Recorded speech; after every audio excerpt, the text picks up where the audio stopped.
Hello everyone, today we'll talk about how to fix or how to solve queue on Telegram. To know how to fix or how to solve the problem of queue on Telegram, you should just go to settings.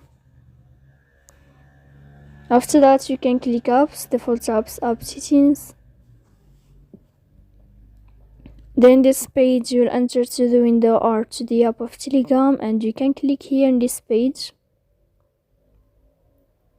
After that, in this list of app info, you click on first stop and you can click OK.